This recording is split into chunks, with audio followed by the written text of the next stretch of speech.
Hello and welcome to Book Folk, the podcast where we chat with those gifted minds behind good books. Ladies and gentlemen, our guest today, Brad Herman, is a fountain of insight. Over the decades that he's been in the industry, he's worked in nearly every aspect of books. He's consulted countless authors, helping them write better books and negotiate better contracts. Brad and I worked together for many years at a traditional publishing house, and though we've both since left that company, we still meet up regularly to talk about life and books over coffee. At one of our meetups, I asked Brad if I could interview him. We recorded this in his car to avoid the coffee shop clamor, but as you listen, imagine that we're sitting at a table and you're with us too, sipping your drink of choice. Brad offers some fantastic insights on tightening up your nonfiction writing, the pros and cons of traditional versus self-publishing, how to assess a contract, what to look for in an editor, and so much more. Specifically, his thoughts on through lines are absolute gold. So grab your cup of coffee or tea and join me as we sit down with Brad Herman.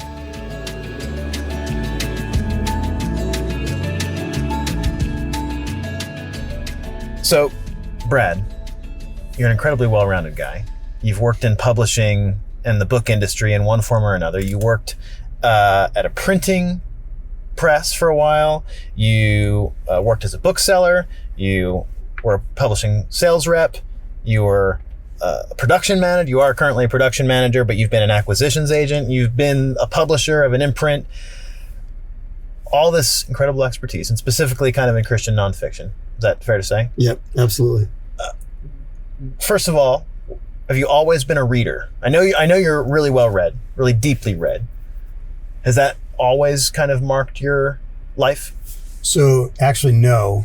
You know, I when I was in second grade, they diagnosed me with dyslexia.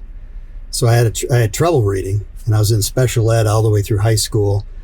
And my dad, when I was, I don't know, maybe when I was 11 or something, he started getting me into comic books just to read anything. And so it really wasn't until I became a believer, maybe a little bit before I became a believer, but around the time I was 18, 19, I started reading books like crazy. And I really feel like the Lord switched something on in my head where I just fell in love with reading and just got engaged. And so I just read anything I could find. Now I still read pretty slow, but I just read consistently. I read all the time. And I open pretty much every day with some reading and close every day with some reading. You definitely, I think you read more books than anyone I know. You're certainly in the top 3. Okay.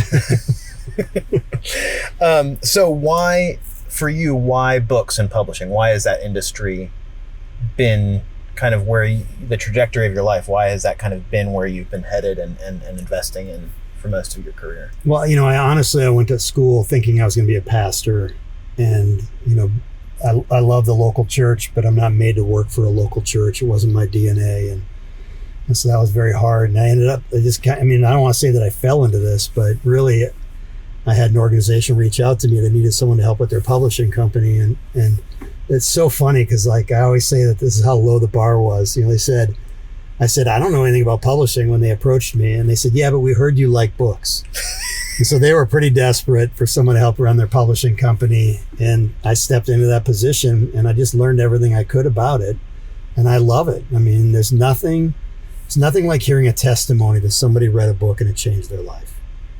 And that's, you know, I didn't come up with this idea, but, you know, I've heard Marilyn Hickey say it. I've heard T.L. Osborne, they're charismatic ministers, but they'll say that a book is like a missionary that'll go where you can't go.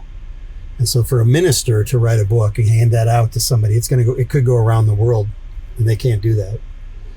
You know, so I love the idea of a book changing somebody's life and extending that message of the gospel to somebody that maybe wouldn't hear it otherwise. Yeah. You in kind of your career and your love of books and your passion for books, you also have especially prominent passion for authors specifically. Talk about that. What do you mean? I mean, I love serving authors. I love helping authors kind of hone their message, try to find what's the right thing that they should be publishing.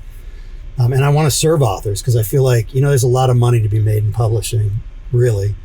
And there's a lot of misrepresentation in publishing as well. And I think that's the hardship is, you working with someone, you need to make sure that person has a pure heart and they're just not in it for the money. Because again, there's just a lot of businesses that they're just out there purely to create something and make money.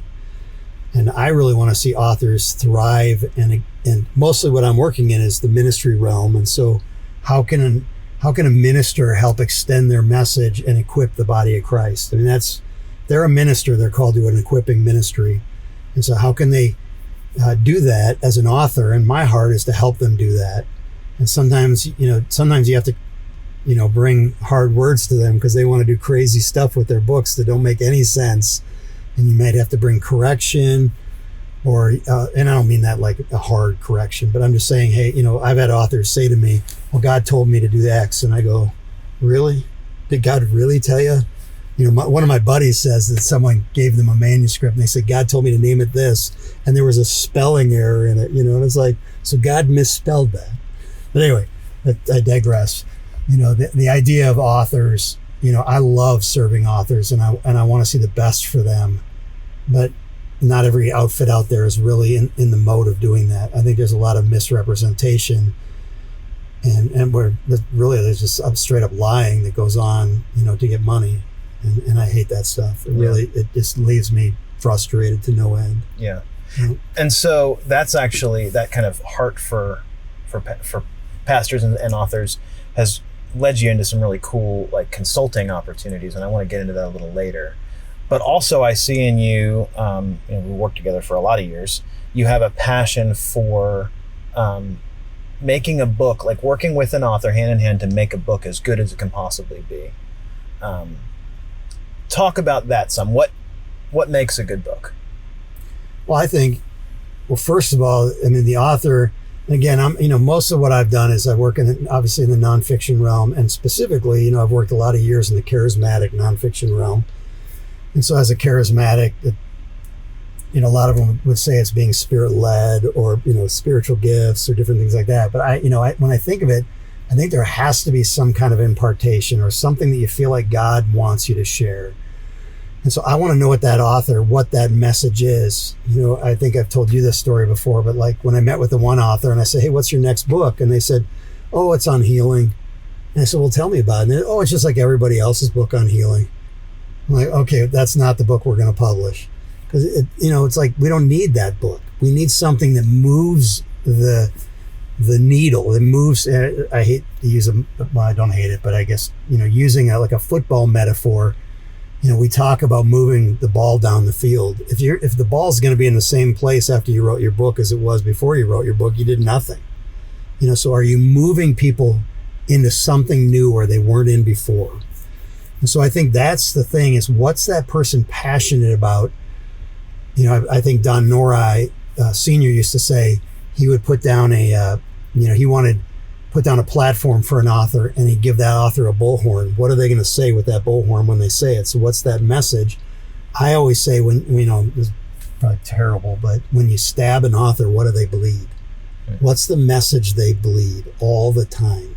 It's just coming out of them. You can follow someone like John Eldredge and you can see a theme that goes through all of his books, and at some point, some authors stick to that theme and people start to get tired of their books because it's the same theme. But often guys like John Eldredge can bring that theme through and do it in a way that people engage with it, And so I think that's a beautiful thing. But creating that through line, now talking just about a specific book, an author has to think through what is the end result they want the reader to walk away from. It's kind of like I'm trying to think of his name. He's a Mormon actually, but the seven habits of highly effective people. One of those habits is Covey. Yeah, Stephen Covey. Start with the end in mind.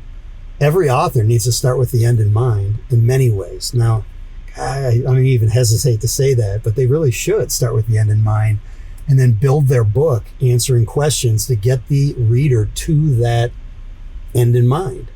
And so, I think if a book's really worth reading, it's worth reading twice because you read through it and then all of a sudden you read through it again and now you see the whole picture and you get more from that book, But an author should be thinking that way. How am I going to get my reader there? And then how do I build my book specifically to get there?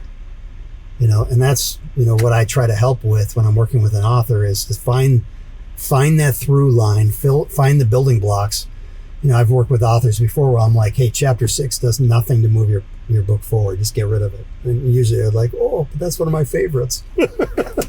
And so, that's just part of the journey is finding that and working on it. And it's, working with authors for them in many cases is a frightening thing because they're putting their heart into this thing. And then you got a guy like me that's coming with a machete and is wanting to cut that thing up and just say, hey, this doesn't need to be in there, or this does, or save this for your next book, or do whatever you're going to do. That refining of a message, though, is really core to creating something that is worthwhile for the reader and will hopefully stand the test of time. If it's sort of just an author shooting from the hip about whatever, it's not going to have a lot of enduring quality. So what you're kind of bringing to the table there is really like that I don't know, it's just a powerful sort of time-honored relationship in writing between author and editor that creates excellence, I guess. And I think that people can do that even if they're willing to, which I find that a lot of them aren't willing to, but I think that people can do that just with people around them. Iron sharpens iron. And if you're willing to listen to the people around you, they can help mold your book. They can help you get it to a place.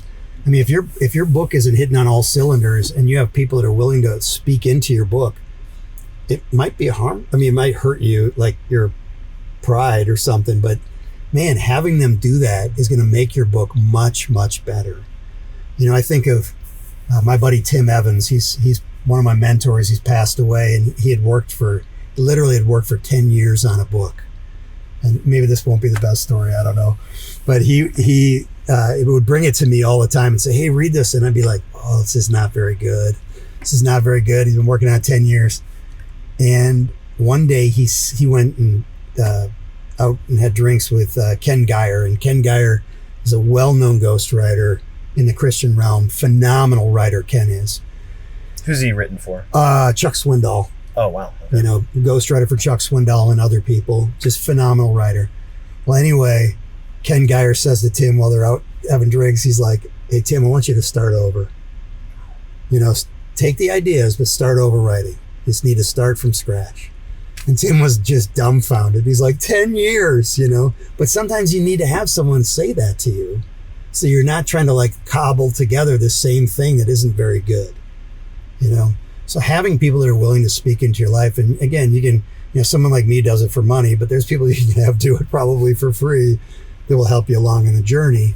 And if they're a discerning reader. And you don't want to have your mom do it because your mom's going to be like, oh, everything you write's awesome. Right. You don't want that. You want to have someone that's going to be hard on it, and it's going to be, and again, it's iron sharpens iron. There's going to be friction in this that creates something much better than what it could have been. So I want to emphasize a few things and then ask a follow-up question. So one thing I hear you saying is the importance of a through line in an author's sort of whole mission. Like, this is what I'm trying to, the type of people I'm trying to shape in my readers.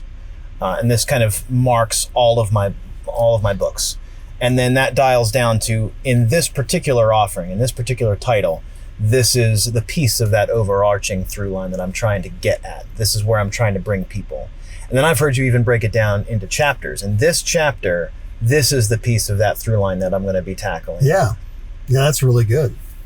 Those are your words. I'm just... No, I've heard you say that. That's a good way of summarizing it. And I think, I'm just thinking about this aspect. And you and I have seen this being in publishing as many years as we've been, is sometimes what an author will do is they'll put out a book.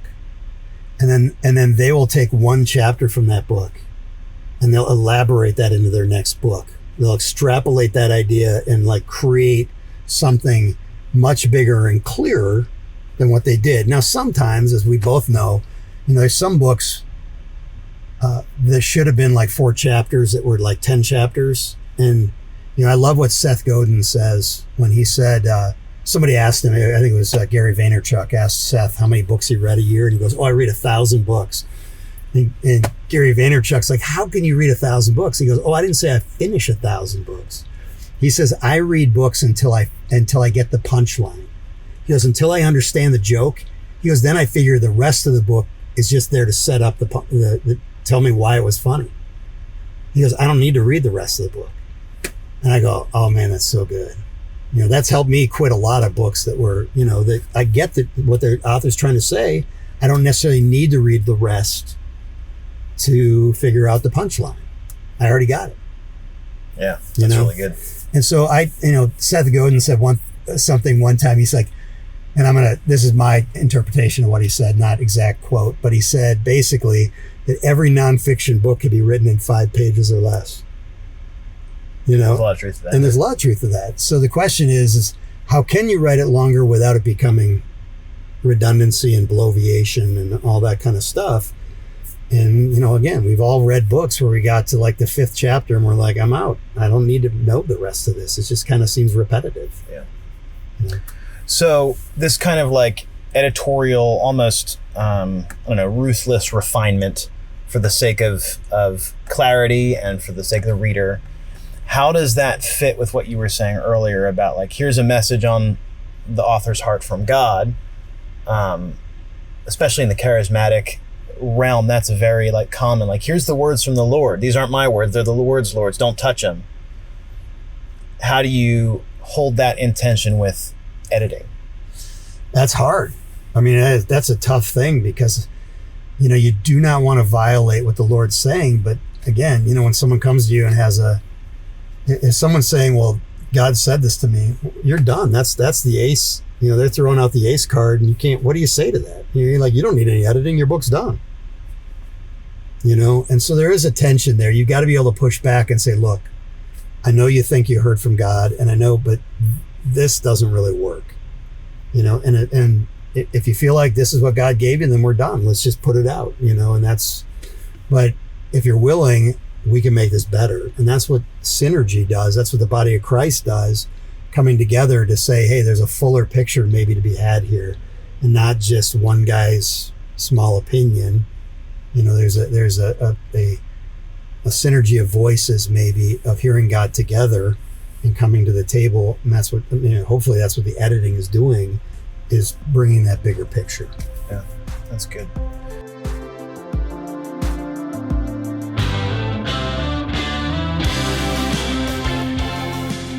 Hello all. I wanted to take a moment to invite you to get your copy of a really practical, free resource that we've put together especially for writers. It's a guided journal that's been written around profound insights on writing from the great C.S. Lewis himself. And it's aimed at helping you to organize your thoughts, articulate them more clearly, and refine them so they really sing from the page. To get it, click on the link in the show notes and download it from our website. And now, back to the show. So, taking a little bit of a different angle on that, how do you handle a situation where you're working with an author, or even when you were a bookseller, selling a book, either editing or selling, these are the two scenarios, and the content goes against your personal convictions, but the sales opportunity is there? Oh, brother. That's a tough question, right? That's my life story. So if I can summarize it maybe more clearly for the listener, like, you've got a book, it'll sell, but it goes against your personal convictions. How do you handle that? So I guess my cheap way of doing that has been, I should say, I don't know if it's a cheap way, but so I've had a bookstore for years, and it's just an online bookstore, and it's very charismatic and it's pretty crazy. And I don't agree with everything that we sell, but there's an audience that's looking for that and they can't find it other places. So we offer things that are a little, left of center. Yeah. And I sell a lot of stuff that I don't agree with, to be honest. And it's just because I'm meeting a need, and there's a group of people that want to read that stuff. And if I only sold what I agreed with, I would have been out of business. I would have closed my door. I've been doing that bookstore now for 20 years. I would have closed probably after the first year because I couldn't sustain it with just what I believe, And so if I feel like it's heretical, I probably would step in and not sell it if I felt like it was heretical.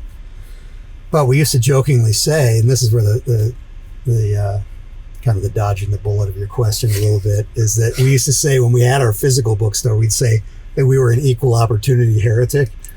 And so I would carry books that would be on predestination, or I'd carry books, like Calvinism, Arminianism. Okay. I carry both. Well-rounded. Yeah, I carry both books. And you know what? I still believe this. I mean, I believe that new Christians often need to have someone help them. But there's a scripture in the Bible that says that every believer has an anointing that abides within them, and they need no man to teach them. Okay? So if that's true, I believe that the Holy Spirit can show somebody what the truth is and can lead them to the truth. And I think more than me telling them what that truth is, they need to wrestle with God over what that truth is and come to that knowledge themselves. And so that's why I don't have a hard time representing some of the things that I've sold in the past. I mean, it's hard, like in the last year, I published 1 or 2 books on eschatology. I've steered clear of eschatology. Even in my bookstore, I've steered clear of it. But I've started to carry a lot of different views on eschatology because none of us know really, And so I'm open to a bunch of different views on eschatology to have those all in my bookstore and let people kind of figure it out for themselves and figure out what resonates with them. So that's tough. But I mean, if I'm reading something and it's like, obviously it goes against really core values, I'm not going to, if I have a book that's like, was Jesus really born of a virgin? Was he really, I'm not going to like open to that thought, and I'm not going to necessarily give you any examples of things I would be open to, I guess. But kind of, maybe I can put words in your mouth here. The Apostles' Creed is the baseline. I think it is. Things that aren't dealt with are open to selling. I think that's true, and I personally, I'm open to a lot of things, and I'm not, I used to have a friend that was very, very into universal salvation. I'm not, but it doesn't mean I can't be friends with him. He's also passed away recently, unfortunately, but he and I would talk. This guy was disabled. He had all his time on his hands. So he was like, I don't know, researching crazy stuff, but I loved him. He was a great brother. And we'd sit down and he'd share stuff with me and I'd be like, I don't know, Steve, that's a little crazy, but I loved him. And I'm not going to divide because he was just into crazy stuff. I don't accept what he believed, but I can dialogue just about with anybody. And I do know there's scriptures that talk about, when there's brothers that sow, seditious things in, but that wasn't what he was coming with. He wasn't like, Brad, you need to believe this kind of thing. He wasn't dogmatic. So anyway, I digress. No, that's good. Thank you. I know, and that was definitely a real pointed question, but I appreciate your candor, and I think it's helpful. Yeah. So you've talked some about this, but talk about sort of the developmental editing process, or kind of your process in honing a message, and specifically if you can address like spoken word. So the scenario is you've got a teacher, kind of an itinerant preacher, wants to create a book out of sermon transcripts. You've got a lot of experience with that. What's kind of your tack or your approach? What have you found that works and doesn't? Yeah, can you speak to that? I mean, you need to have it transcribed, so if you're taking transcriptions, you're going to get it transcribed and it's going to come back to you, most likely, it's going to come back to you with all the uhs, ums, so's, all the transitionary stuff. So you need to have somebody go through and clean that up. The first level of edit will be just somebody making it, and often even, it's not in paragraphs. You got to figure out where to bust that up and create paragraphs and chapters and all that kind of stuff, really.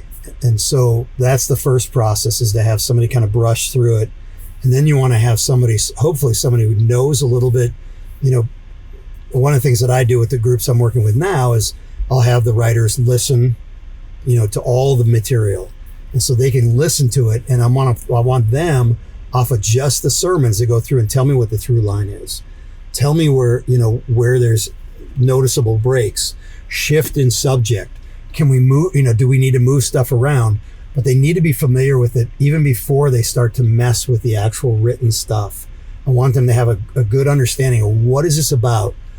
And the author may or may not give us, as we used to do, we do that, the 1 page, the 111, one Right. page, one paragraph, one sentence. Tell me about what the book's about. I still do that. I'm doing that with these students that are coming to me with books.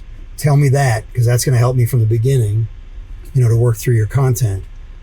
And so you may not have that. And so then all you have is that, you might just have the spoken word, depending on what that author's giving you. And so the ideal is to have that author engaged and to have that spoken word. Then you have it transcribed. Then you have somebody work through it. And then you kind of, again, put it into a form that makes the best sense chapter-wise. Like organizes the Yep. thoughts consecutively. Yep. You want to organize that. And then, your hope is to send it back to that author and have them look at it and rework it and maybe add some things to it so they can see, oh, you know what? I have a story, piece that would fit right here. And that makes it better. Or they say, hey, like you guys changed this and it doesn't sound like me now. That's important. We want it to still sound like that author. So we need to work on that. And so, that's the next phase, is if that author is willing to work on it. Now, if the author's not willing to work on it, the next best thing that we often use is someone who's very familiar with that author to be proxy for them. And they work on it kind of in a developmental way to reorganize that into cohesive chapters and thoughts. And again, as best we can, represent the author. And then hopefully, then we send it for a copy and line edit. And that goes through that process, and then it's ready for pagination. Yeah. That's our process, basically.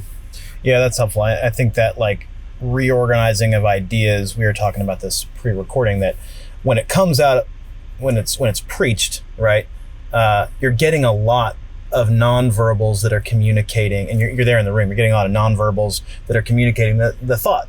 Yep. And that's a really forgiving medium. When someone's sitting down with a book, they expect a lot of specific things out of a book, and it doesn't always translate from spoken word to written word. And so there is a lot of refining. It's not enough to just crank out a transcript and call it a book. So I appreciate not only your take on refining a transcript so it's readable, but reordering it so that the logic is kind of follows an outline and draws the reader along. Well, that's excellent. Super important. Okay, we're going to take a little bit of a separate tack here, because I know you've had a lot of opportunity to consult with authors. People come to you, they bring their manuscript, they say, Brad, I want to publish this. I want to take it to XYZ publishers, and you often advise them.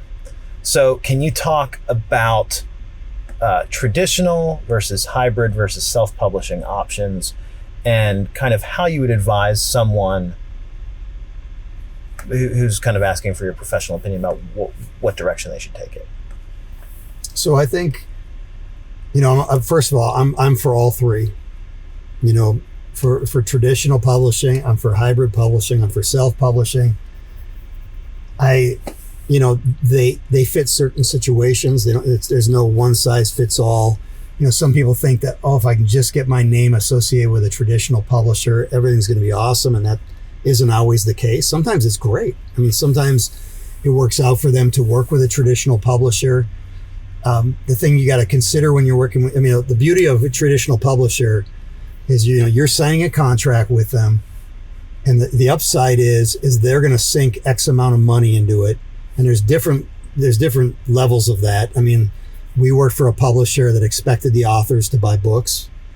And so that cost, but once they sell those books, they made all their money back. The author. If the author buys those books and they sell them all, they're going to make their money back plus. So in some ways that's a great deal, because the publisher sinks their money into the early development, the editing, the cover design. And a benefit of working with a publisher is they have a team of experts that have been in the industry and often know what's going to work best in the market, what's going to work best as a title, as a cover design. There's a lot of elements. Now, sometimes as an author, you still have to micromanage that process, because they may not know. They might, kind of be phoning it in.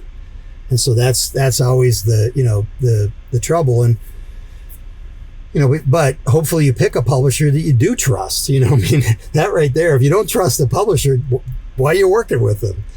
But the downside of working with a publisher is you're signing a contract, and often you're assigning your rights over to them by contract, and you don't know when you'll get those rights back, if ever. They may never come back to you. And for a lot of authors, that's okay, because that book will be out and available, and that publisher's paying them a royalty for a long time. But there's a flip where, if you self-publish your book, you're responsible for all that money in many cases. You have to come to the table with all that money, and you have to find the team.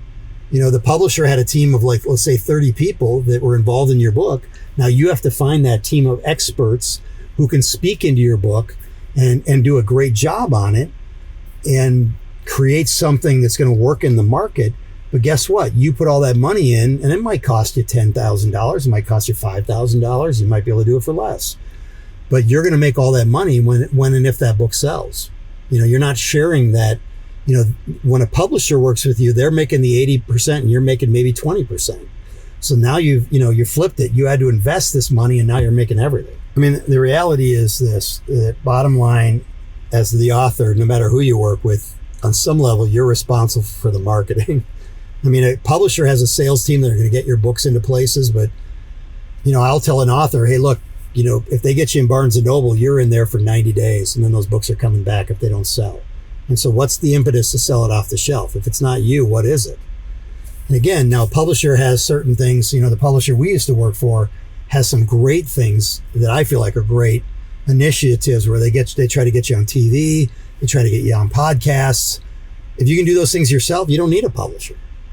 That's the thing I would say to an author is, like, if you're going to trade your rights for a period of time or forever and offer that to a publisher, they better be doing some heavy lifting for you in the realm of marketing, in the realm of sales, and obviously in production. I mean, production's assumed, but in these other realms, they better be doing a really good job for you to be willing to give up those rights. That's a lot for them to ask, in my opinion.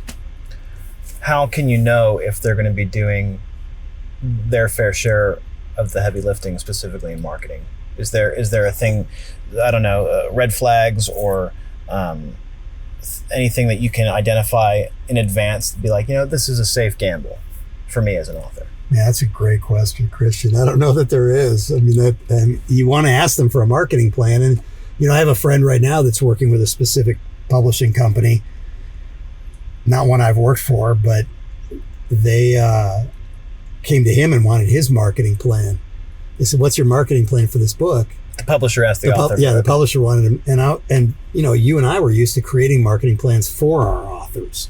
And now we want to, when we did that, we asked that author to come to the table with, their plan as well. We want to know what they're planning to do, and that they have, an author has to have some skin in the game, or this is already a win or a lot lose. I mean, everyone's going to lose money on this project.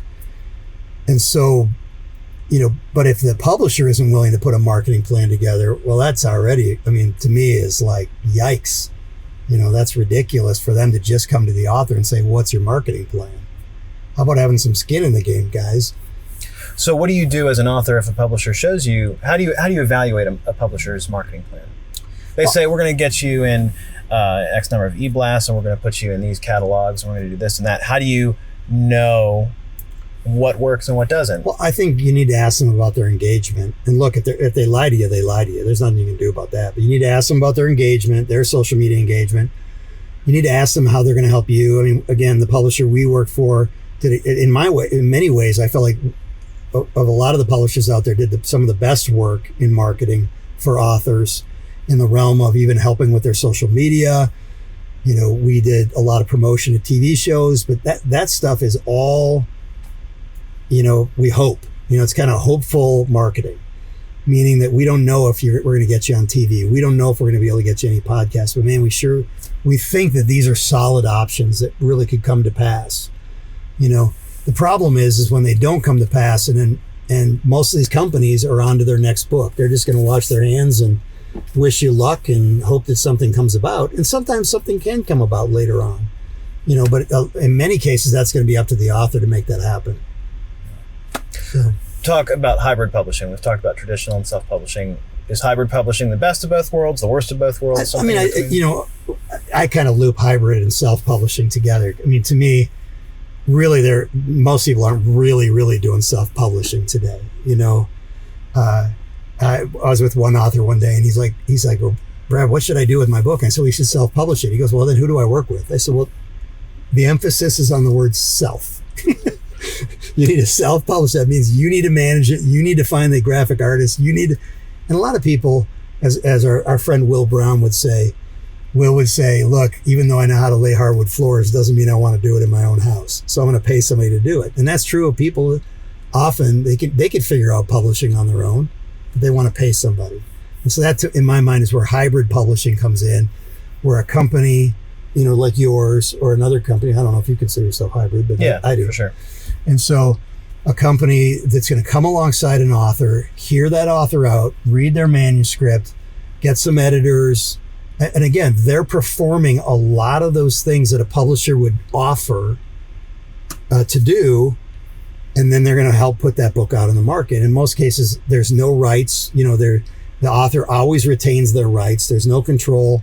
Many cases, when they're done, the hybrid company hands all the files over to everything's handed back to the author to let them run with their book. I mean, you do it. I have some other friends that do it. There's ways to do it with a lot of integrity, and there's ways to do it without integrity. And there's companies like Zulon Press. I'm not saying they don't have integrity, please, but in the past, they would, charge $2,000, let's say, to develop somebody's book, but in the contract, Zulon owns that cover. They put it up at Lightning Source. Okay, I had a buddy that did a book with them, and he did all the work ahead of time, and he went to them. And this is early on. This is like 12 years ago. And he did all the work. He had the cover design, did all the editing, all that stuff.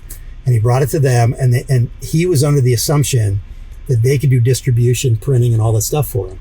What he didn't know is they don't do any of that. All they do is use Lightning Source, Ingram Spark, to do all the printing and distribution. So if he had everything finished, he could have just gone directly. But instead, he paid them a fee. And now they control all of his content. Okay.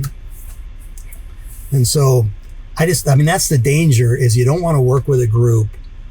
And again, I have a friend that works with Zulon Press, and he loves it, and they do a great job for him. I mean, they really do a good job for my buddy Morris Ruddick, who I think he has 5 or 6 books, and they've created a series feel to all of his books, and it works for him. He's a missionary, doesn't want to have to worry about his books, just turns them over to Zulon, and they kick out a book. And so for some people, it makes great sense. Again, there's no one size fits all, that this is the answer for everybody. It's just not there. So when some people come to me and they're like, hey, I want to work with a publishing company, I want to find out why. And if it makes sense, man, go pitch your book to the publishing company. It might be perfect scenario, so. If someone were to bring you their contract from a traditional publishing company and say, Brad, can you look at this for me and tell me, is this a good contract or a bad contract? What are you looking at to evaluate that? I'm looking at, again, I'm going to look and see, do they have any marketing terms in their contract that has skin in the game for them? Because a lot of times they're asking everything of the author. They're asking a lot of the author. And so is there some marketing points in there of what the publisher is going to do? I'm looking at duration of the contract. Is it forever? And what does that mean for my rights? Is it into perpetuity? I'm looking at buyback. How much am I paying for books when I buy back? I'm looking at for royalties. How much am I making on royalties? What's a good royalty rate?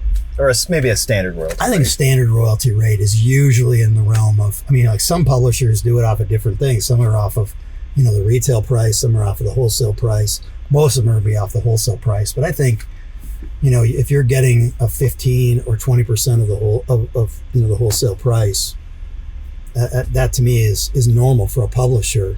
And that's why a lot of authors are like, look, I could be making more than that, if I do it myself, and they're willing to invest in that. Right. So they kind of flip the script. Cool. Do you have any memorable publishing stories you'd like to share?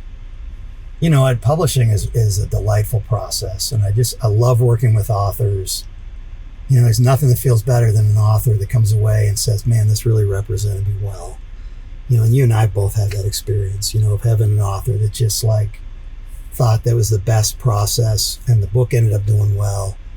and it's still doing well and changing lives. And I now that I think about it, I'm thinking of Charlie and Jill LeBlanc, one of the last books I worked on at Harrison House, and their book was about grief and the loss of their son.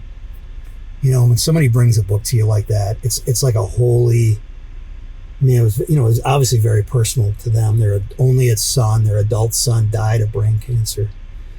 And when they'd talk to me on the phone, I felt like I needed to take my shoes off. It was such a weightiness. And so you don't want to not that you want it with any project, but you just want to make sure you're doing the best you could possibly do for an author like that, because this is their life message, and it's about their son, and it's about helping other people walk through the grief process.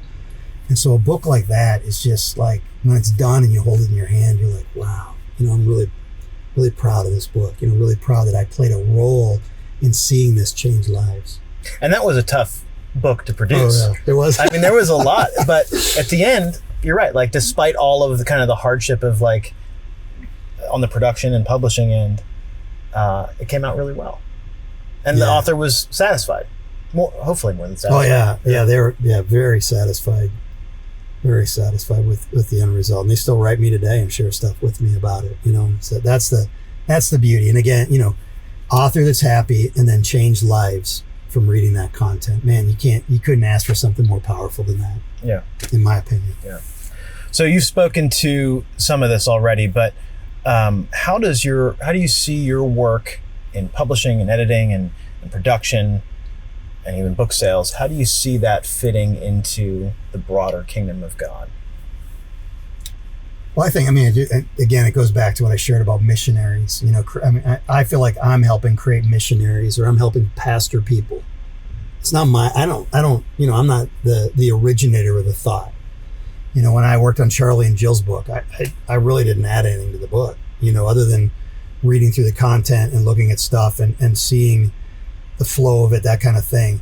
But I didn't let me add my thoughts in here. That's not the case. But I act as a carrier, in some ways I'm like the donkey bringing Jesus into the city, you know what I mean? And that's my role is to help carry messages to make it available to a wider audience. And look, and this might not be what you want me to share, I don't know, but when I think about every message should be available in as many forms as possible.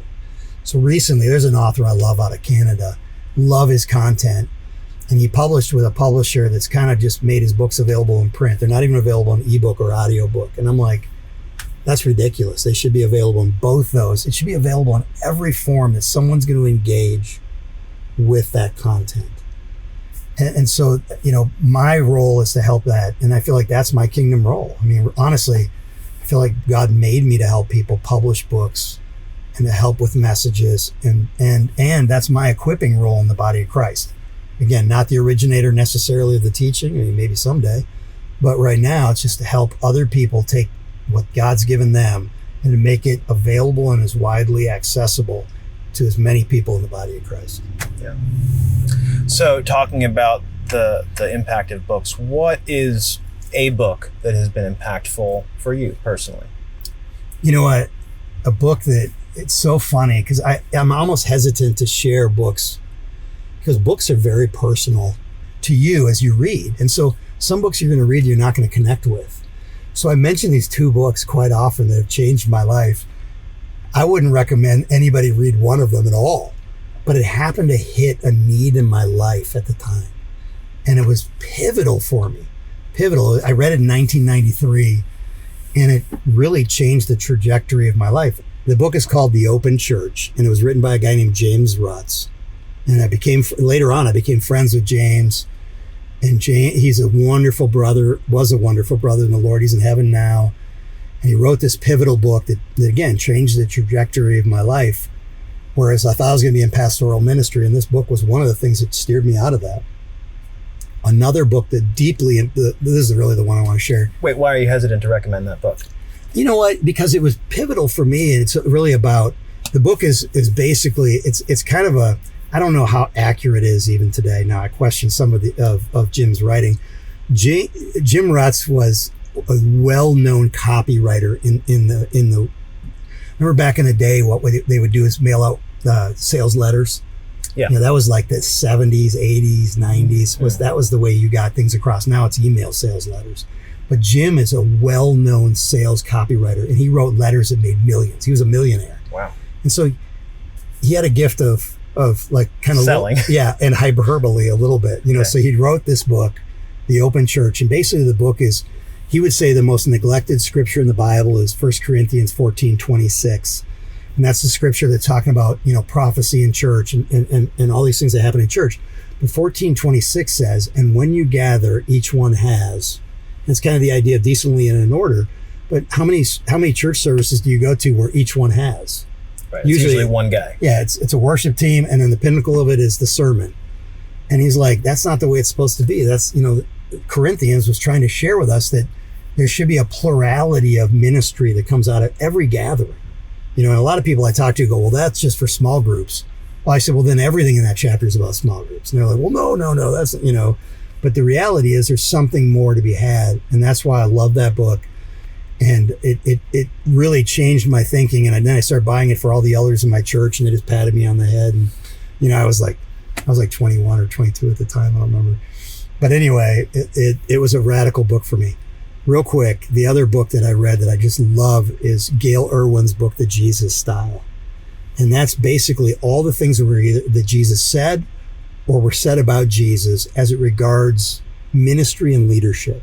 Wow. And so if there was a book, and it's a very simple book. Gail Irwin was there at the founding of Calvary Chapel. He's like one of the founders of Calvary Chapel, along with Chuck Smith and stuff. And Gail's today he's in a retirement community. His wife's passed away, and he's kind of shut down his Facebook account. He's in his twilight years, but he's the kind of guy that when he'd minister, he'd wear suspenders. He's just he's kind of a little, I don't want to say he's a hillbilly, but he's a guy that loved Jesus and knew Jesus, and so he wrote this book called The Jesus Style. And so there's a chapter called Be of No Reputation. Wow. You know what I mean? And so I used to think of this book, it was very impactful for me because I came out of a realm of like, hey, if you're in ministry, get your vision, get all these people to follow your vision. You're a leader. It's all that, build a kingdom, or maybe your kingdom. Right. And so he's all about be of no reputation. You know what? The first will be last. So maybe try being last. It's all this stuff that just flips the whole ministry culture on its head. And I think if there was a single book that I could buy for everybody coming out of a Bible school in America, it'd be that book. Because that's the message there. That's a great recommendation. I'll have to check that out. All right, wrapping it up here. Where can people find you? Oh, man. Unfortunately, they really can't. Just on Facebook. Okay. So Brad Herman. Yeah, Brad R. Herman. Okay. On Facebook, and that's it. I think I'm the same thing on Instagram, but I don't really do anything there. Okay. So don't go there. Okay. Parting advice for authors or people looking to be in the publishing industry. Those are kind of two questions. I think if you're going to get into the realm of publishing and working with anybody, you got to vet. You got to do your due diligence. It's so easy, even in business, it's so easy to get excited about an idea, and then you're just down the road, and in your mind, your mind will literally cover the things that you should be, the red flags. If as I shared with you earlier, if someone comes to you and says, hey, we're going to promote your book through this way, and it's going to cost you $500, you should ask some hard questions about that investment. How many books do you normally sell? Ask those honest questions. When someone does that, how many books are sold? They're going to hem and haw, because I'll guarantee it's almost zero. And so you've got to do your due diligence. You've got to ask the hard questions. Don't ever just wear rose-colored glasses and think this is all going to end well, because I see it all the time. People work with different publishing companies and hybrid publishing companies, and they come out and they're very unhappy with their experience. Anyway, yeah, that's the thing. Vet it, do your due diligence. And the other thing I recommend in the self-publishing realm and in any of these publishing realms is to test. So if you have a title you think is going to work, you want to test it. If you have a cover you think is going to work, you need to test it. All those things need to be done, you might think, well, here's my cover and I'm just going to move ahead. Man, totally test it and see if your audience resonates with it. We have that ability today via social media and other things, is to test content. And so I'm a big proponent of testing something. And if it doesn't resonate, then you got to go back to work. Wise words. Okay. Brad, the last question I like to ask folks is, if you could challenge someone who is a member, who's like a book folk, a bookish creative, or someone in the book industry, to be on this podcast, call them out right now, who would it be? I'd call out Kyle Loffelmacher. Okay. Publisher of Harrison House. Publisher at Harrison House. Call out Kyle. He'd have incredible stuff to share. He's a wealth of wisdom, and he's got a great angle that he sees, from where he's sitting. So that's who I'd call out. Cool. All right, Kyle, you have been challenged. Excellent. Well, Brad, thank you for spending some time with us today. I appreciate your wisdom. Absolutely. Thank you. Appreciate you. You too, brother.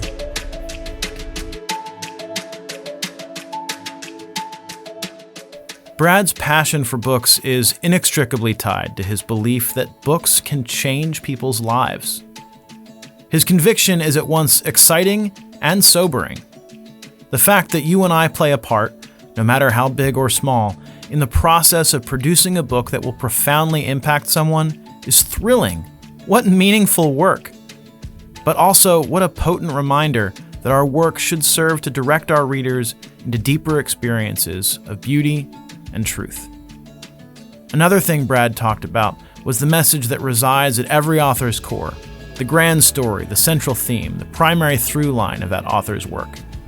Brad put it this way: when you stab an author, what do they bleed? I put Brad's question to you, dear listener. What do you bleed?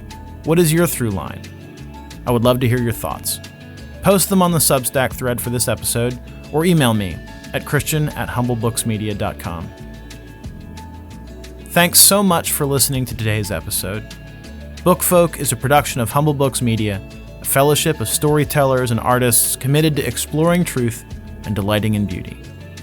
Join the conversation on Substack @HumbleBooks and learn more about us at humblebooksmedia.com.